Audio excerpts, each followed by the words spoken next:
Welcome, everyone. This is episode 135 of the Mike the New Haven podcast. We are off to a red hot start. This is the third show in a 4-show week. Episode 133 was Brian Ross, the former investigative reporter for ABC News and NBC. And the previous episode was great. Check it out if you haven't. That was volume 9 of one of the mini-series we have within this show, The Best of the Bravest, Interviews with the FDNY's Elite. That was Mike Milner, retired member of FDNY Rescue 4 in Queens squad. Well, not squad, but he was in a Rescue 4 in Queens and worked with several of the special operations squads throughout his tenure, and an original member of FEMA Urban Search and Rescue Task Force 1. So we go from, as the introduction said, if you saw it on YouTube, the Swiss Army Knife of Podcast. We're going to go from the fire floor on over to the newsroom, with my next guest, who is a woman who is well-traveled and well-skilled in the areas of news. Native of Florida originally, she graduated with a degree in mass communications from the University of South Florida, beginning her career in Tampa Bay. Her career has seen her work in markets such as New York City, where she spent 8 years with WCBS, as we'll discuss, and currently Nashville, Tennessee, for a second stint, where she's currently an anchor, Emmy Award-winning anchor at that, for WKRN. That is Alex Denis, and she joins me now on the Mike the New Haven podcast. Alex, welcome. How are you? Mike, it's so good to see you. Well, we had about 5 inches of snow today, so I'll tell you it's a snow day, and the kids are happy, which means Mama's happy. So we've had a really good time. And whatever you just had up there is coming here to New Haven, because we're about to get it tomorrow. So a little bit more equipped for it and ready to handle that kind of snow. But I'm getting tired of it. I'm going to go down south one day. I can't handle it anymore. These winters just, they take my soul. They really do. You've got a friend in me. You come on down to Music City. So there you go. I mean, as I mentioned, so you grew up in a place of sunshine that doesn't have to deal with this too much, and that's Florida. Right. But you're the daughter of 2 New Yorkers, so take me through that.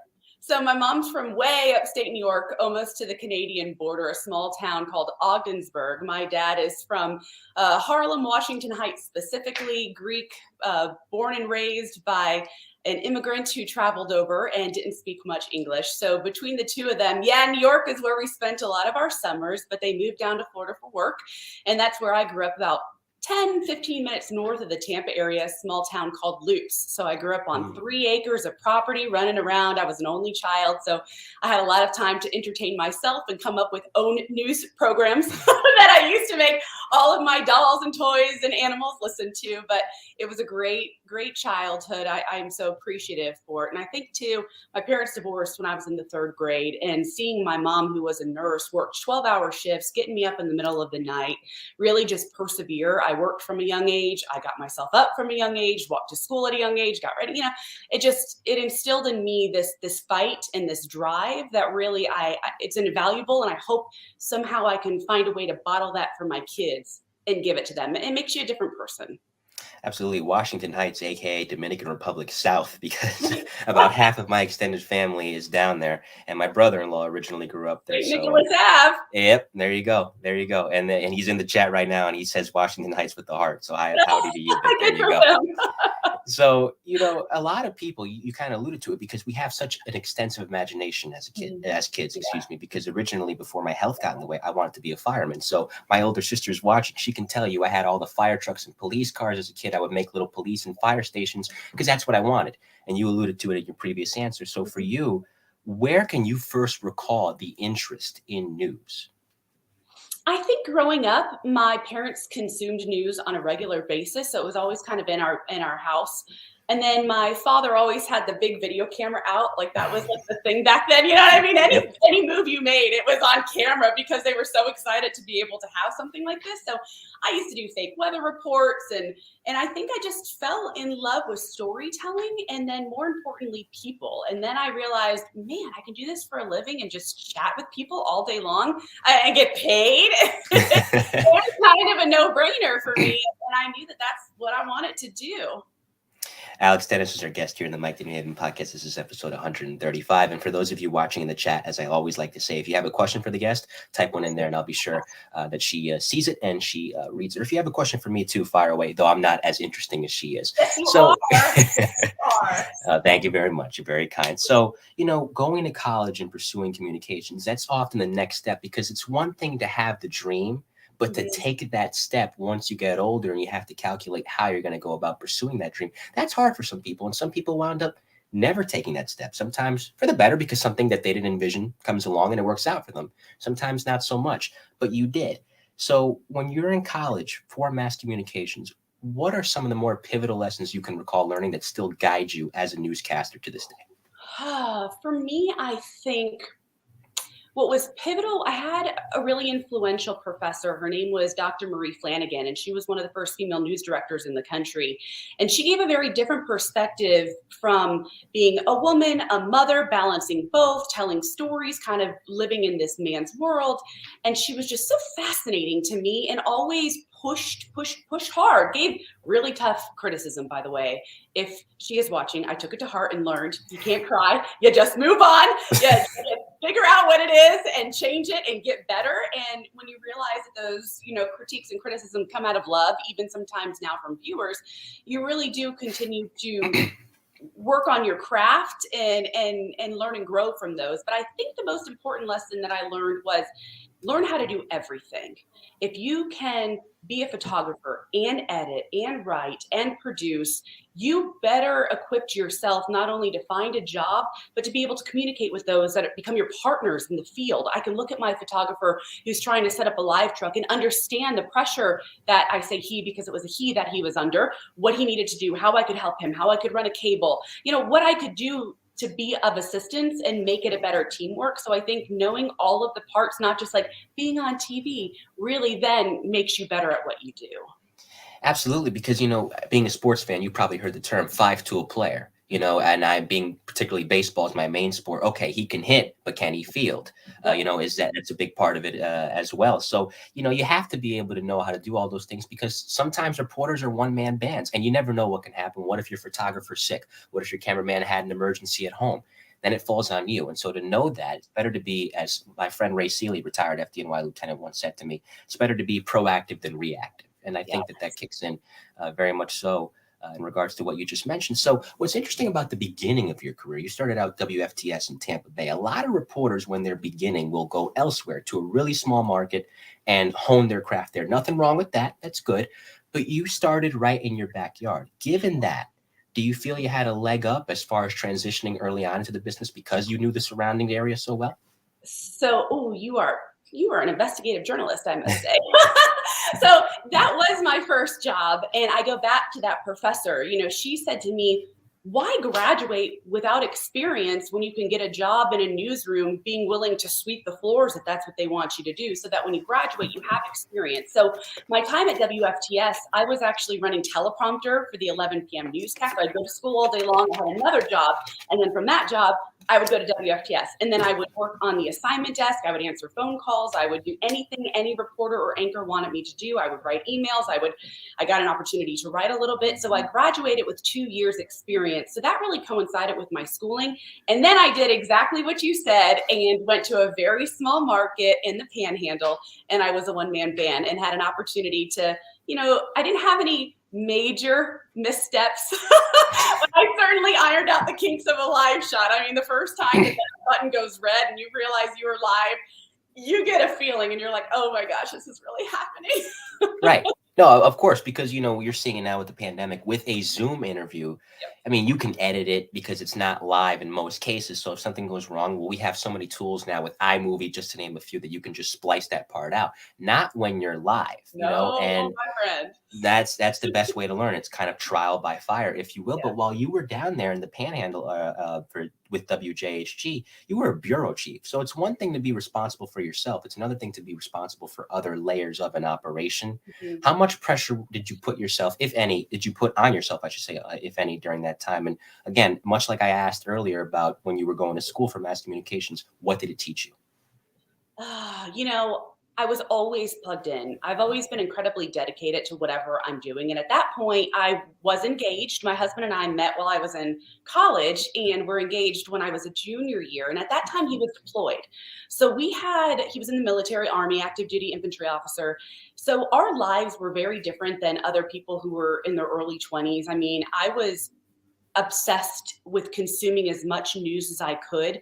And in some instances would see a picture of him deployed doing these, missions out front to try to track where he was. So I was constantly trying to gather news any way that I could, just so that I could have some peace of mind for myself to see what was going on there. So for me, it was a very different time. I was listening to scanners and deploying myself or others out at different times, but mostly I'm gonna let you in on a little secret. The bureau chief thing was because I was responsible for 2 counties, and it was really just me. So the chief hat meant that I made Alex go out all the time to do whatever she needed to do.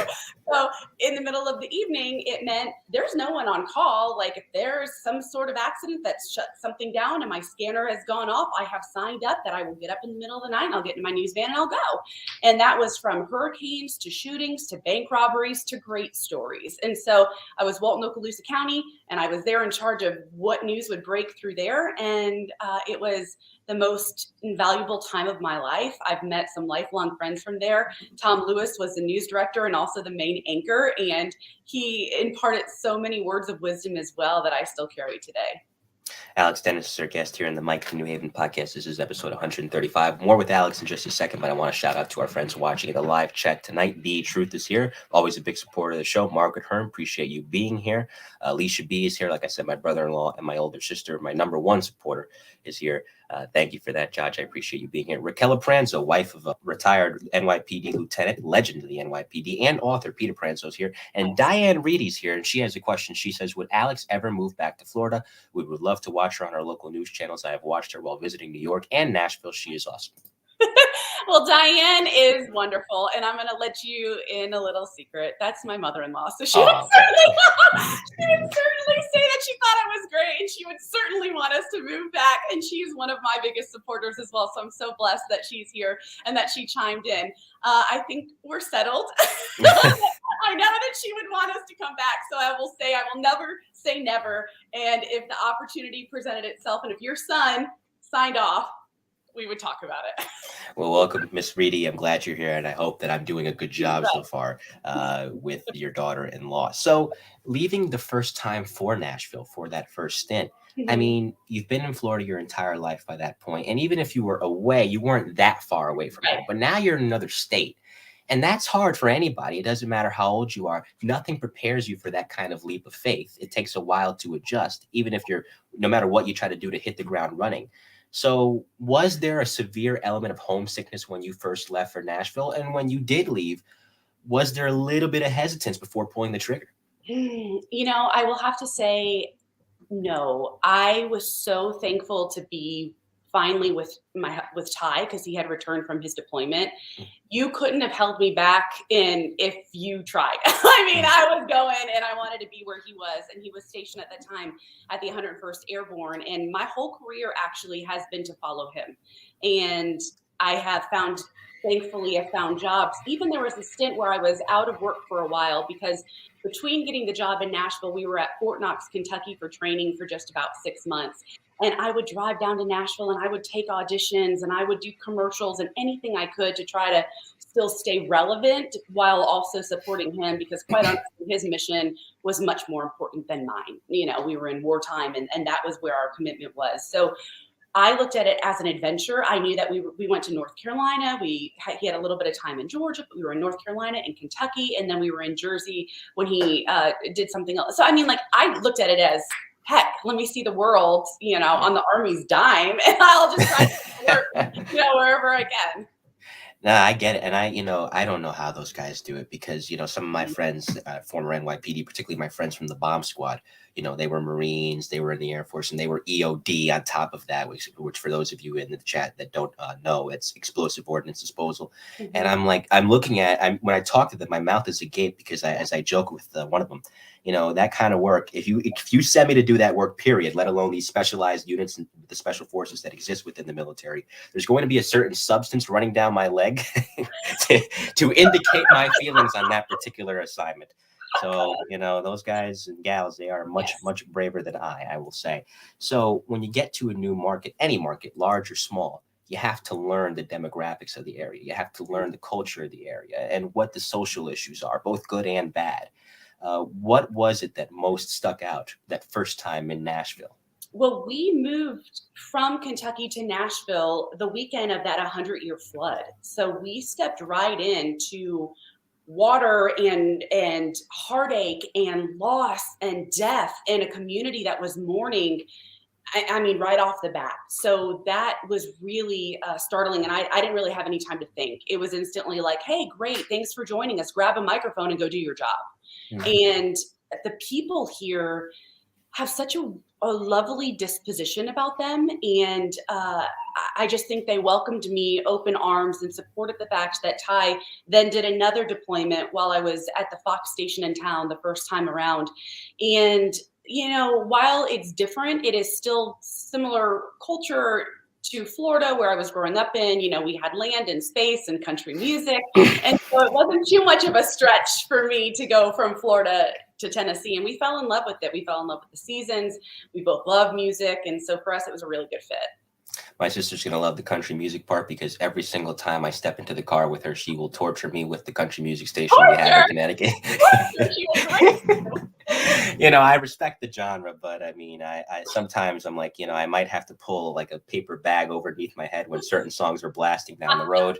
And she'll sing them at high volume. I love you, Judge, but maybe not that part. But, well, she had to put up with my rock and roll, so it evens up. It is. So Alex Denis is our guest here in the Mike to Be podcast. We're certainly happy to have her. So, quick sidebar here, because I think the audience should know this.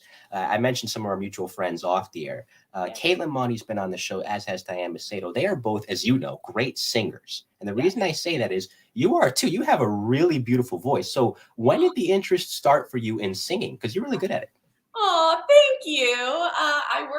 I always loved singing. I grew up singing in church, and I played drums and piano and played in middle school and high school, and performed at Busch Gardens in Tampa Bay. That's actually where I met Caitlin. I trained her. We were both in the same show there. We performed, and it's great to see her career flourish, because then she came back home to New York and she worked there and then has moved on to Texas. But I've always just enjoyed it and loved it and played. And my father played conga drums growing up, so there was always kind of music playing in the background. That's just been the story of our lives. And now we do the same thing with the kids. We dance in the kitchen. It's like we want to be loud, we want to sing, we want to dance, because there's so much other stuff in the world that it's like anytime we can be happy, let's be happy. Absolutely. I agree with that 110%, especially these days. It's easy to get bogged down. So you need those releases, of joy when you can get them. One thing I do want to ask about you as an interviewer. You've been complimented on your interviewing style before. I remember one celebrity you were interviewing literally stopped. This is when you were at WCBS mid-interview and told you straight to your face, you were a damn good interviewer. Yeah. So in terms of preparation, I put so much into it. And even then, I still ask myself, am I doing this right? Am I wording this correctly? When you're preparing to chronicle someone, especially if it's a tough subject, how do you go about it? What helps you? I listen. You can do all the prep work that you want, which you do. I was very impressed with your notes that you sent. You did exactly everything I would do. Past interviews I would watch of people. I would read books and comments and see how they respond. But I listen and I read faces. You can tell instantly if someone's uncomfortable, if they shift, if they take a deep breath, that they're leaning in to tell you something. If you watch everything, communication is so much more than the words that are coming out of someone's mouth. If you lean in and you're paying attention and ask a follow-up, you just took a deep breath before you answered that. What were you thinking? All of a sudden now we're on a whole different line of thought. And it may have not been something that they had their PR person prep them for, which is something else that you navigate around in this world. And so I just really always try to be an active listener. And for me, that has been key in being able to get little nuggets out of people that otherwise you wouldn't get. Yeah, I think there's something another mutual friend of ours mentioned, that's Joelle Gargiulo, and that she was talking one time, not to me, but on a live that she was doing, where she specifically said just that she'll watch those interviews, and her thing is specifically listening for the questions that those interviewers will ask, because if there's a common theme, she'll pivot away from that, not from the topic itself, but maybe ask it in a way that it hasn't been asked before, which does help the flow of it, because you talked about those nuggets. Sometimes I think the greatest compliment that you can pay an interviewer, and tell me if you agree with this, is when someone tells you, I learned something new about that person when I thought I knew everything about them. Yep. And I also think for me, what touches me the most is when at the end of an interview, or for that example, that interview, which by the way, took my breath away, but when at the end they grab my hands or they reach and touch and they're like, that was so much fun. Thank you. Or you made me feel so comfortable. I forgot that the camera was even rolling. When I get that type of a connection with someone quickly, I just feel really blessed, and it reaffirms for me that I'm doing the job that I was meant to do. Absolutely. And that brings us to January of 2012. You're coming to New York City. Now, this is the mecca of all things. It's the crossroads of the world, sports, news, certainly. And when that offer comes, when that opportunity arises, however it may arise, you talked earlier about taking deep breaths. You probably take the deepest breath of all when you're looking at the opportunity to work in the Big Apple. But you were comfortable in Nashville. You liked Nashville. Nashville is no small market in its own right. It's a very big city, as you well know. How did that opportunity come about, and what went through your mind as you were weighing this offer and ultimately wound up accepting it? Remember that guy I told you that I really loved and follow him all around? It was because of him again. Oh, of course. Yes. He got called up and selected to teach up at West Point. He's an 05 West Point grad, and he went back to be a TAC officer and had an opportunity to go to Columbia for grad school. And I said, okay, I'm kind of young. I don't have a ton of experience. Like, what are you doing to me? Like, how am I going to get a job in New York City? And funny enough, a software platform that a company that we used in Nashville was trying to get into the New York market, and they had used some of my reports as an example. So I get a call from a news director at WCBS who's like, hi, so we're not going to buy the software that this company sent, but I asked who you were and I tracked down your information. I thought it was a joke. I was like, yeah, right. Yeah, you just saw me and called me. He didn't interview me. He said, if you can be here in 2 weeks, you've got a job.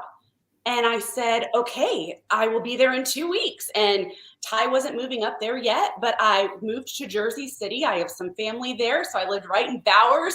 And I said, all right, like I'll do this. And for 6 months, I was up there alone, and it was awesome. And I was just so excited. I don't really live in fear, and maybe sometimes I should, but I just, this is what an opportunity. People dream of this. Like I have to be wonderful. I have to be great. And they told me, have you interviewed Rhiannon Alley, who's now back at ABC News? I have not had the pleasure. Okay, I'll link you two up. But she's another great one. She trained me and then moved to go to Miami. Anyway, long story short, I was going to do entertainment reporting for them, and then a traffic reporter opened up, and they said, I need you to fill in. And I said, traffic in New York City? Like, are you kidding me? You're just going to like throw me to the wolves and fire?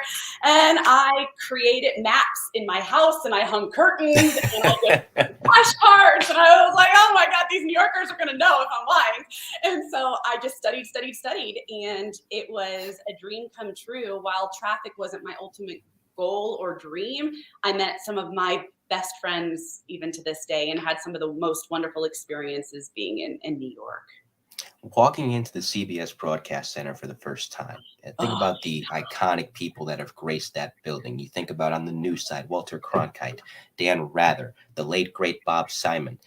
So many people that I can go on and on about, even people who are coming in for an interview, celebrities of all different sorts, politicians, athletes. And here you are walking in. Much like 30 Rock, this is the same building that has been host to many iconic names and moments. Was there an element of pinch me, I'm really here when you first walked in? Still, like you saying that, I don't know if you can see, I got goosebumps.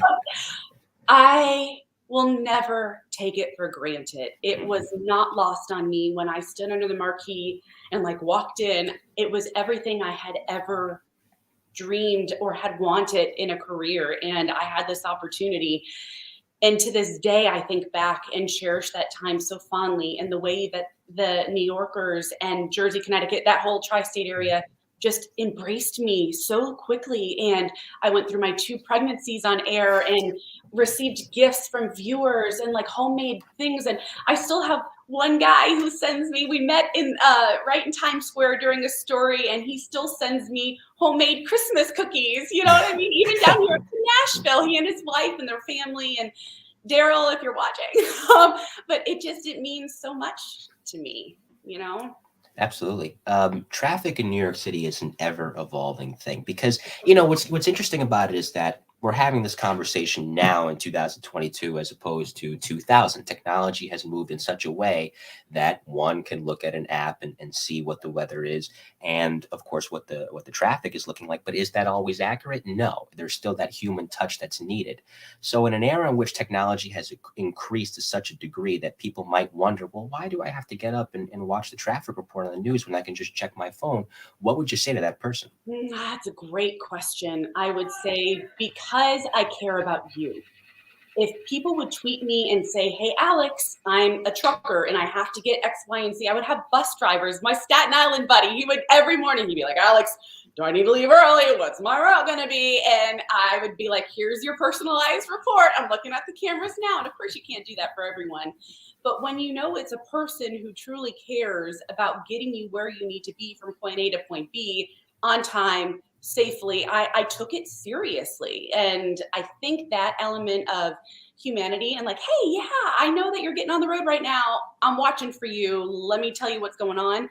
I think that, and we had fun in the morning. So like, Yeah, who would want to have fun with a bunch of friends who are, a little delusional at 2 in the morning that's on true. TV? I mean, you never know what you're gonna get. That's true. There's something that a friend of yours mentioned because she recently left the traffic beat. That's Lauren Scala from NBC New Oh, York. her. And she mentioned and she was saying goodbye on Today in New York, on this shift, you need friends. And so among those friends were John Elliott, Mary Calvi, Chris Wragge. Those are just some of the people. I'm sure there's many great people behind the camera as well, but on the camera, that was the team. And you can always tell, generally speaking, as a viewer with any show, whether it be sports, whether it be news, when the chemistry is forced and just isn't there. And you can tell when it's real. We always saw that it was real. As a viewer, I always said, wow, they genuinely enjoy one another's company. So when you look back at working with John, when you look back, of course, at working with Mary and Chris, if you had to go one by one through each person, what's your favorite quality or qualities about each person? Okay, I'll start with Johnny because he was my partner. He is so smart.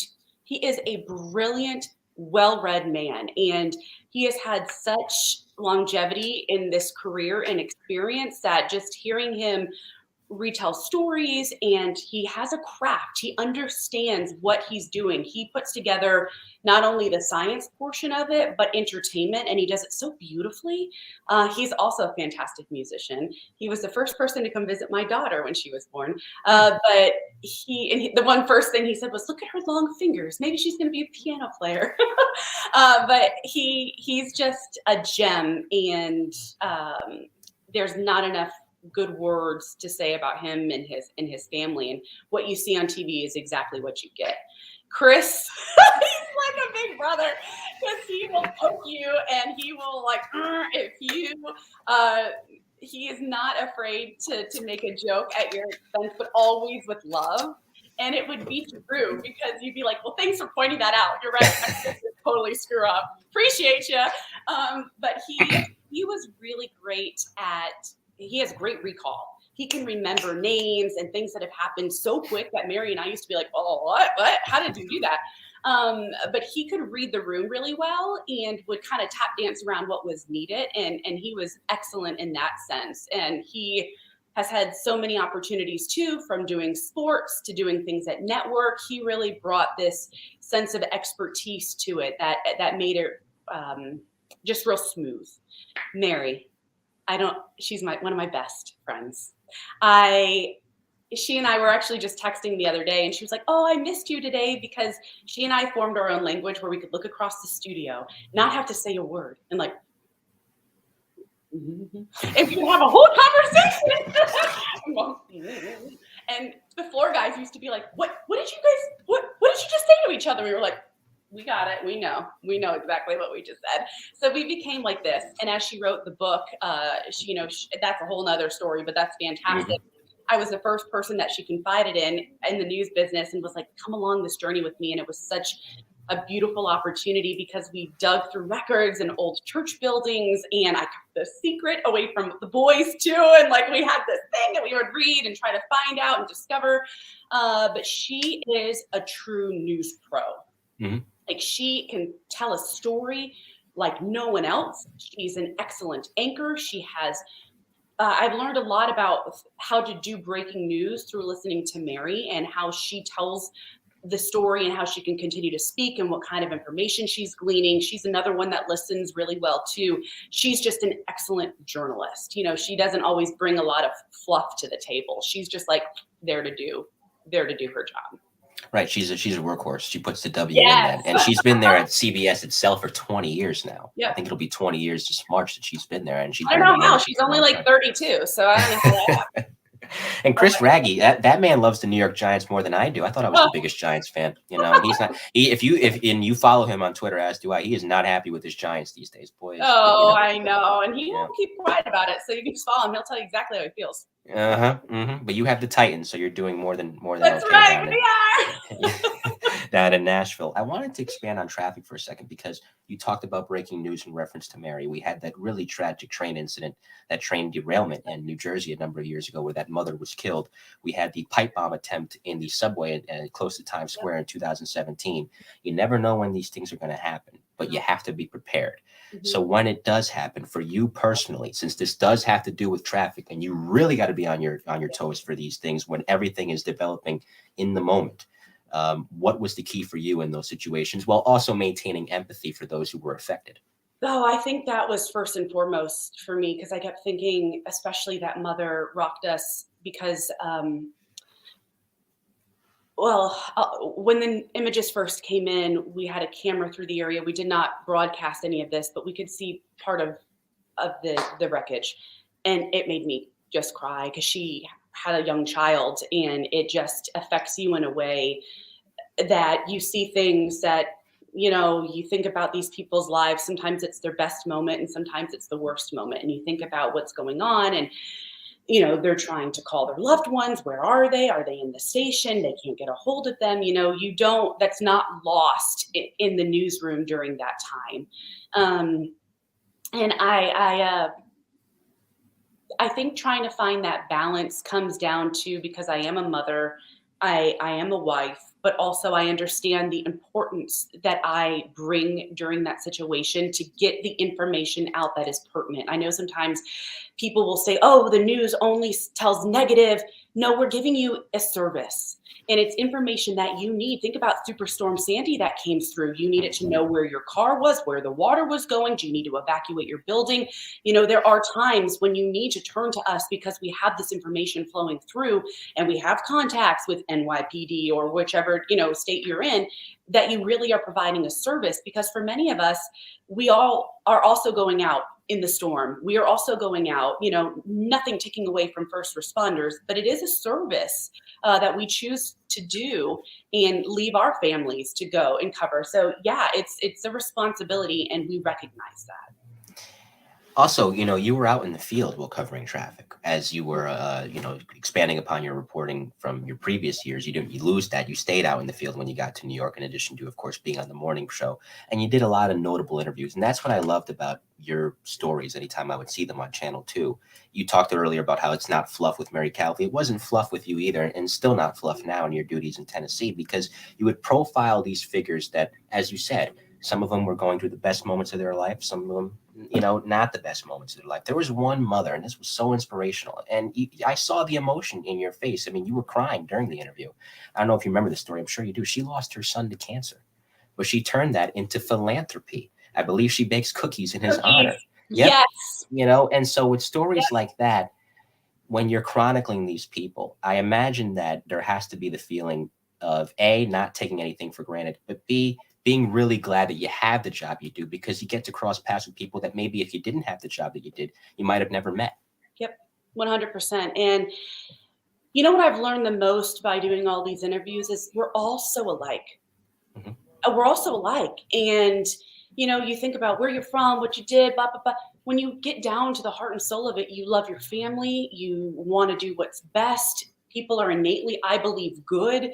And I think too, having that opportunity to hear different stories from different walks of life during tragedy you know, and be able to try to help in any way that you can get the message out. That was in memory of her son. She would bake these cookies and sell them. And a lot of the money was going back to cancer research for children, because I did not know this when I was doing the story with her. Pediatric cancer is it's the most affected cancer, but it's the least funded for research. And hearing that to me just baffled my mind. And so you learn a lot. And that was, thank you for saying that about Absolutely, because it hit home for me, and that's, I think, the key to any story. You want it to resonate with the viewer, because I've told the story before when I spoke with Chris Cimino a while ago, the former NBC meteorologist. Congratulations to him, by the way. He's now just been picked up by WPIX. Oh, and good. He's a great guy. Was a great guest on the show. Of course, and I mentioned, he lost his wife to cancer. And the first person I ever lost in my life was my buddy Max, who, my sister's in the chat. You know how often I talk about him. Not a day goes by where he doesn't come to my mind. I was about 9 years old. He was about my age. In 2009, he kept falling down in gym class. We didn't know why. I took him to the doctor. He had bone cancer. Within 5 months, he was gone. And seeing how it affected his family, obviously how it affected me, it's a hard loss. But as I chronicled in my discussion with Chris, and really when you lose anybody, it doesn't matter how you lose them, it's how you bounce back from that loss, because the person that you lost would not want you to spend the rest of your life being sad.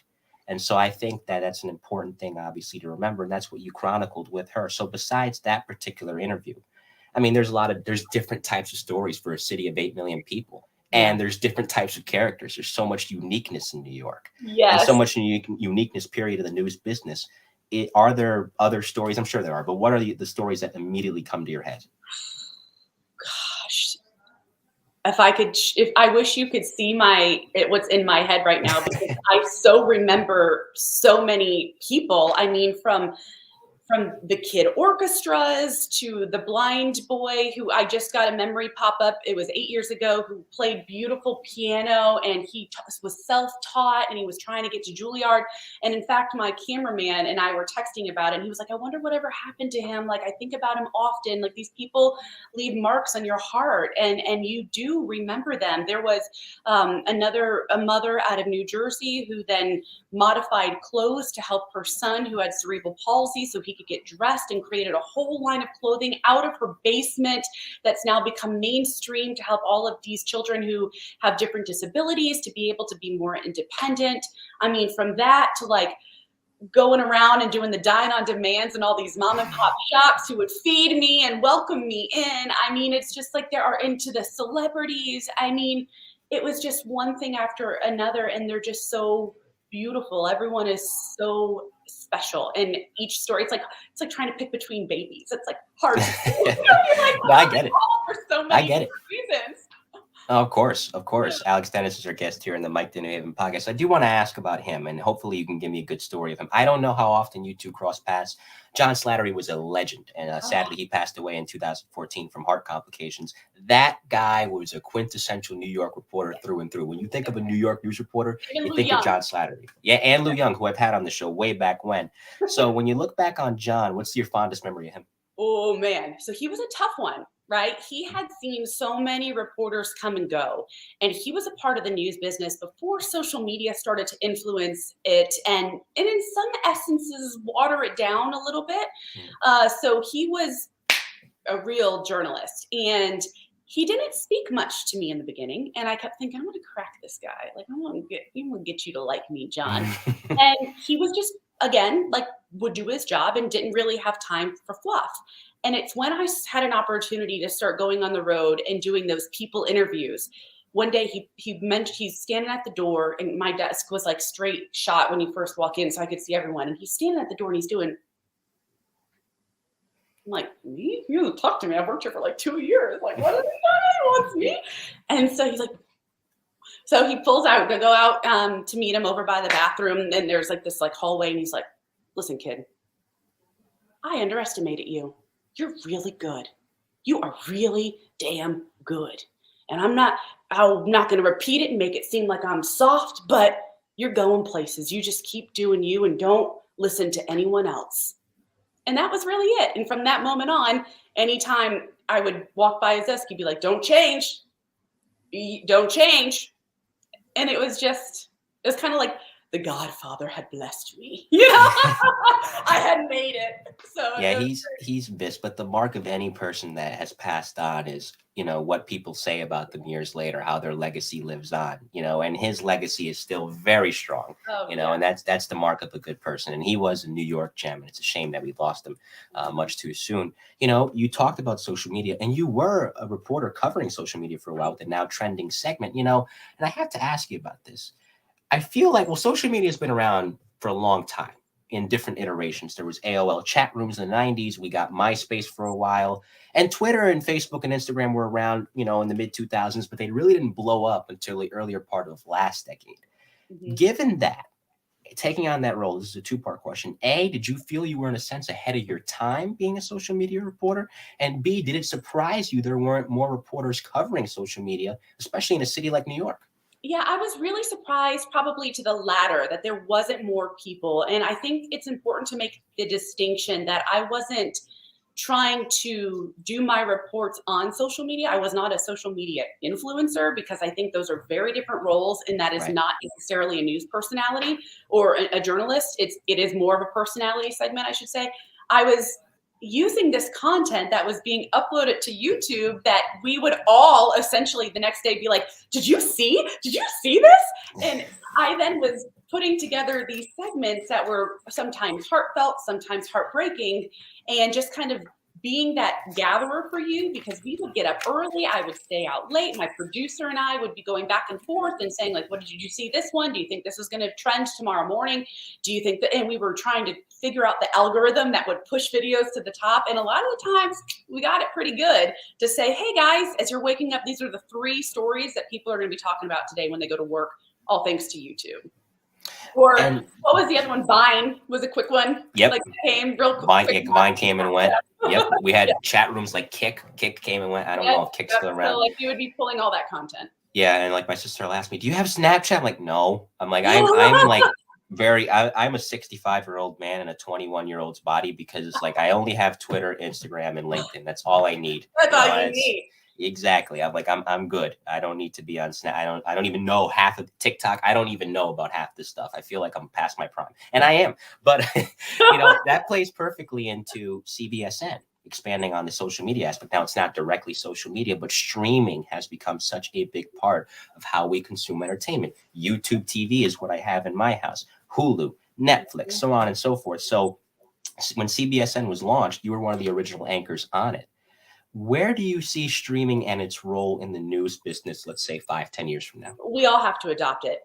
And I felt really honored that I was selected to launch that show. I did the first digital broadcast. I anchored that, and it really brought in, while we were developing it, they would pick my brain, but really there were so many other people and a whole entire team. But what do you think about this, Alex?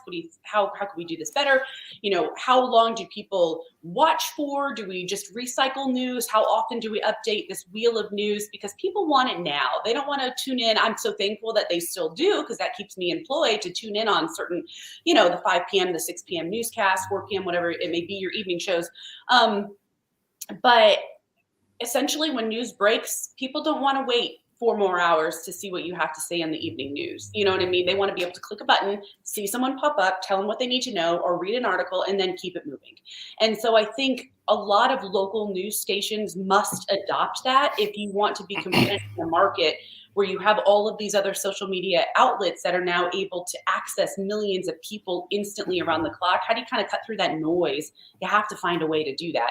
And I think local news still is, there's been this whole like fake news mantra that goes around sometimes, but I think the local news is really, you've got a lot of people who aren't getting paid a ton of money, who are dedicated to their community. They're living there, they're working there, they're covering everyone that affects their own personal lives. I think local news still really has a good connection and a following base from people who need to know exactly what's going on in their neighborhood, And if the person has, to expand on something you just said, if the person has that disposition and spirit, don't crush it. I hate to sound like a name dropper, but I go back to my interview with NYPD Deputy Commissioner John Miller, because John, in his early days, alluded to the fact that he would go, after listening to the police radio, to a scene and take photos and give them to the local newspapers. Now, some might scoff at that. Here's this kid. What does he want? What does he know? Surely his photos can't be that good. But they didn't. You know, it was about, as he told me, it was the great equalizer. Do you have the best photo? We'll use it. And that cultivates the spirit. It doesn't crush it, because I think inadvertently we can be, you know, generally speaking, because we're imperfect, we can be so dismissive of certain things that we miss out on some great opportunities as a result. Yeah. That's perfectly said. It's true. And John's awesome, isn't he? Yes, John. So anytime he used to come into the CBS studio, I would like run down to watch his interview. Yeah, I man, he is he's one of a kind, and the NYPD is very, very fortunate to have him. Yeah. So after 8 years in New York, I mean, you talked about how you were pretty well anchored there. I mean, you had the job in CBS, you had your family in Jersey City, both of your kids were born during your time at WCBS. And the offer comes to go back to Nashville. Now, by this point, your life has changed because now you have kids. And that influences any decision one has to make as a mother or as a father. So for you, being in a major, the number one media market in the world like New York, even though you love Nashville, having your family well established in Jersey, how hard was it to leave? And what ultimately made you decide, you know what, this is right for me? It was a really difficult decision. There are many factors that played into it. There was an opportunity for me to move up to the CBSN network side of it. There were some negotiations that went a little bit awry. And, you know, when you're talking about money and hours and trying to figure out, you know, how long are you going to do the rat race? What time of day are you going to get up? You know, my husband was spending 2 hours on the train to try to get in and then get back home to Jersey because we couldn't afford to live in the city. Now we're missing our kids, you know, plays at school. We missed first steps. You know, I'm cooking and leaving stuff in the oven because he gets home later and I have to go to bed because I have to get up at 2 a.m. It's like, for us, it was a balance of what can we do for our family and where do we want to go? And I will tell you, it was so hard. It was not easy, but I decided that picking my family was what I had to do because I would have easily still wanted to be in New York and I didn't feel done in a sense. And you never can say never, right? I mean, I'm not 100 yet. But I felt like this gave us, and my husband had a wonderful opportunity here for work. And so it gave us this work-life balance where now I drop my kids off of school every day and I'm home every night for dinner. I am a mom and I'm a professional and I really don't miss anything. And my bosses here have been so supportive. They understood that when I came here and I'm, you know, Monday through Friday, 9:15 to 6:30, 6:15, you know, you can't beat that. And no, it's not bad. That is not bad at all. It's pretty good. It's pretty good.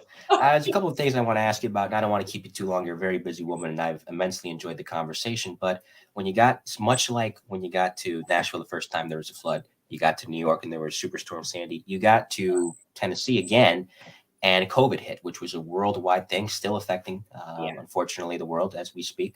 So for you, I'll ask about something else in a moment, but covering the early days of the pandemic, when we really didn't know anything, how hard was that? And what helped you get as much information out there as quickly as possible, and also verifying that the information was correct? You know, I think it was terrifying too, because I had just left my New York family and I've got reporter friends who are going out and getting masked up and not sure what they're going to get and if they're going to die. And we lost some people at CBS, some of our colleagues. So that element of humanity was terrifying, but also I'm thinking to myself, man, I don't have a PhD in medicine and I have to write a story about variants and spike proteins and how it infects you and your antibody rate. And I'm thinking, how am I going to be able to put this into a 1 minute and 30-second package if I don't even know what I'm doing? So I asked if I could speak to some of the Vanderbilt doctors here. And I said, just off the record, will you explain to me so I can I can't explain it to someone else if I don't understand. And I spent hours researching about, you know, DNA chains and the mRNA and the vaccine and how they developed it. And you know, Oak Ridge is here in Tennessee, which is also that big supercomputer, and it helped build the atomic bomb. And that's how they were figuring out what the atom would look like and how the spike protein was even a thing. And so I would interview interview, and I would call and I would ask, and I just always wanted to get it right? Because these are people are making decisions about their life and their health based off of the information we're giving, and it was changing so rapidly. It was unlike anything I hope that we will ever cover similar to that again in my career, because there was a lot of pressure and it was scary. It was real. Like, you knew this was a real thing. Absolutely. Like, I'll never forget, I was watching the Thunder against the Utah Jazz. And this is around the time the Jazz center, Rudy Gobert, who just entered COVID protocols again today, as a matter of fact, and I hope he feels okay. They were literally evacuating the arena. And I was like, did somebody issue a threat? Is there something, law related going on? Is that why? And it's no, Gobert was positive for coronavirus. And that's when everything, not too long after that, shut down. And it's such an odd time to live in, because you mentioned all of us were pretty clueless with it. I liken it to, my sister's going to laugh at this reference. Her and I grew up, and we still are, like, diehard SpongeBob fans. Like, we know every line there is to know from that show. And there's a scene for us that always makes us laugh where Patrick Star, SpongeBob's best friend, I think he's trying to put together a saw or something, a seesaw. And instead he has the board stapled to his head with the nail in there, and he has the hammer in his hand. He's looking around like, okay, what do I do? That was us trying to understand coronavirus. And there's still things that we're learning. But, focusing on the positive aspect of it, how do you think it's helped the news business in a sense, in terms of the new skills that have been acquired as a result of having to adjust on the fly?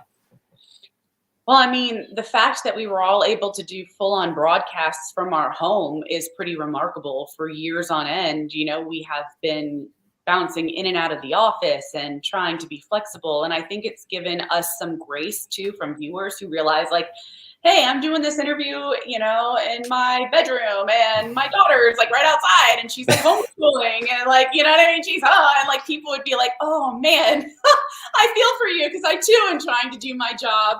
I'm just not on TV, And so I think that it kind of tore down the screen and allowed people to see the humanity that it was.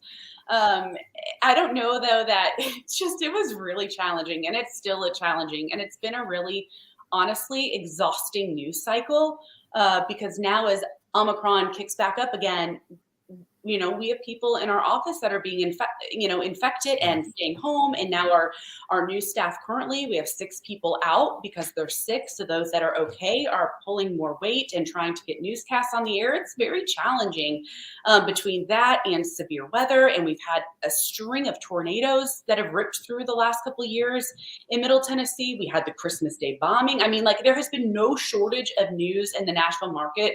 It is a little exhausting. That was the thing I wanted to ask about, and then we'll get to the concluding segment. The Christmas Day bombing, thankfully, no innocent people were killed. The bomber passed away in that bombing, as unfortunately did his dogs, who died with him in that blast, the poor dogs. But, you had some experience with terrorism with the attempted pipe bombing in New York. I'm sure you recall the Halloween Day truck attack in 2017. And there's also the pipe bombs in New Jersey and New York back in 2016. So as far as covering instances of it, or being privy to your colleagues covering it, you knew that. But now you're covering something in your hometown happening, even though if nobody else was killed, it's still a traumatic event for those who lived nearby. Getting the information rapidly, much like the train crash, getting that on the air, trying to figure out the details of who this bomber was and why he decided to do this. Take me through that process.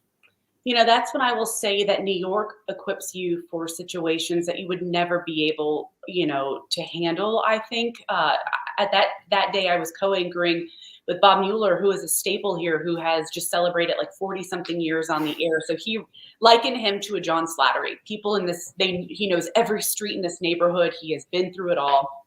But not a lot of the reporters here had covered what potentially could be a terroristic threat. And so it was Christmas morning, which also happens to be my birthday. So I'm like unwrapping with kids. I find out this happens. I text my news director and I'm like, I'll be there in 30 minutes. So I get in the car, I drive. We continue to go on for almost 7 hours straight of a live broadcast. And when we first got there, it was, we don't know much of anything, but here's what we don't know. And here's what we do know. And here's what we're trying to find out.